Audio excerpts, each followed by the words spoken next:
This week's Muscle Car of the Week is a full-size Ford that's full of muscle.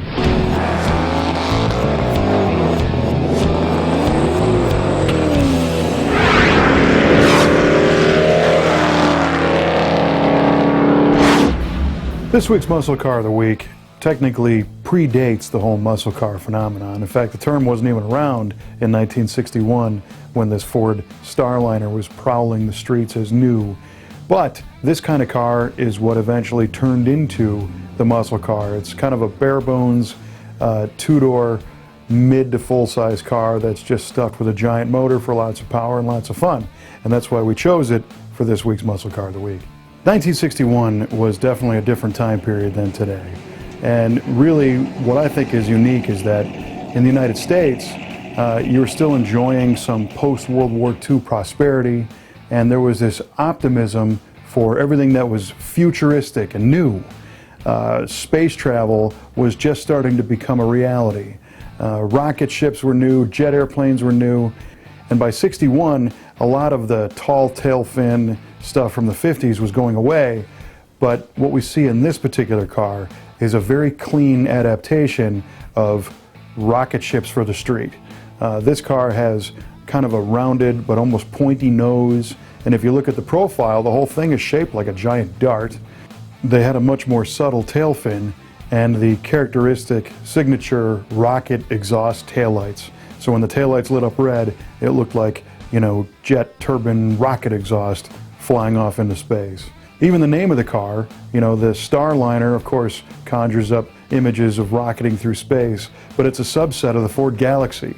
So they really couldn't disguise anymore that these things were all about going fast and flying off into space. Ford made just shy of 30,000 1961 Starliners, and these came in a variety of different engines.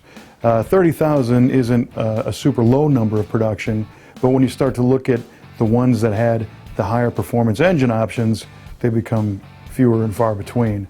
The hot version right from Ford was a 390 cubic inch V8 with an aluminum intake manifold, a single 4-barrel, a header style cast iron exhaust manifold, solid lifter cam, and those made 375 horsepower at 6,000 RPM and 427 foot-pounds of torque. But interestingly, you could go to your local Ford dealer and have them bolt on a 2-barrel intake manifold, and that was the hot ticket in a '61 Starliner. That brought power up to 401 horsepower and 430 foot-pounds of torque. So that's the car that you'd go out and shoot for the stars. One of the most distinctive features of a Starliner is the roof line and the rear glass. The rear glass is very big on this car, but it slopes down at a really steep angle, and it has a very thin pillar back there, so it's not heavy steel. You know, there's no real blind spots, but the whole thing was done for aerodynamics for the cars that were used in stock car racing. And interestingly, the other manufacturers also had this type of roof line. You could see it in the Chevrolet Bel Air bubble top cars. Oldsmobile had one, Pontiac had one, even Dodge and Plymouth had one with a large sloping rear window like this. So it's unique looking now, but there were some cousins in the competitive models that offered that same feature. These cars were really good performers back in the day.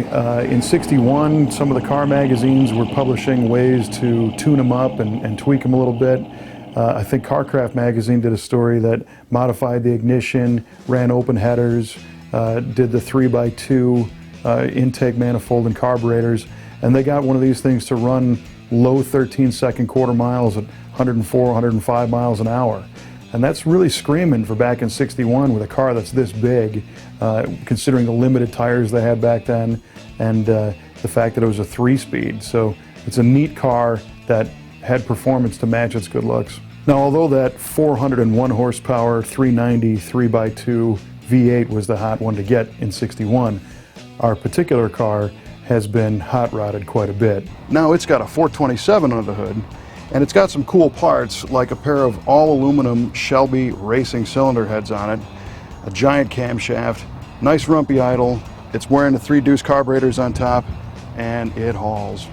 But it seems right at home. It's still part of the FE engine family, so physically it would interchange with that old 390, but this one packs a much bigger punch. So you look back at cars like this and you look at the styling and the performance and everything else, and you know it was from a different time period. But I often wonder, you know, what happened to that unbridled spirit of optimism and looking forward to the future, the belief that tomorrow is going to be better than today and the future holds an interesting promise. You know, today the space program in the United States is nowhere near what it was as far as popularity and size and scope.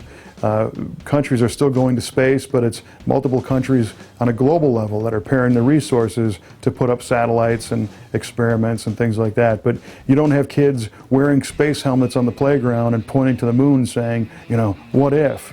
I don't know. It's times are definitely different, but I think this car will always be cool. Back in '61, the space race was in full swing, and the styling was all about rocket ships and going fast. You could tell by the jet exhaust taillights and the stars on the pillar. This thing really is a shooting star, especially with the 427. You can see more detailed pictures of it at our website at MuscleCarOfTheWeek. Don't forget to check out the Facebook page. You can guess next week's car right there. And our YouTube channel, when you subscribe, will always keep you up to date on the latest videos.